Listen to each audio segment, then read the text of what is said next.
First, remove the floorboard. I like to break them loose by hand, and then it's okay to use a power tool. Try to avoid using a ball socket, they tend to snap. As I said, this should be done by a professional technician. It's a little bit more in depth.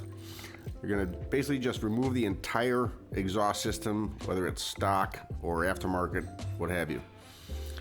So we'll go ahead and remove this entire exhaust system. So we're almost there. Remove the O2 sensor plugs, remove the exhaust head pipe, and it gives us access to the cam cover. I'm gonna break all the fasteners loose and then grab a gun and buzz them out of there. Tap the side of the cam cover and it'll break loose. There's your oil. I'm gonna pull the cam cover off with the gasket. You're gonna wanna get a new gasket.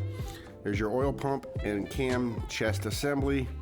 I got this nifty little tool that cleans the threads. I'm gonna reuse the stock fasteners and apply fresh Loctite.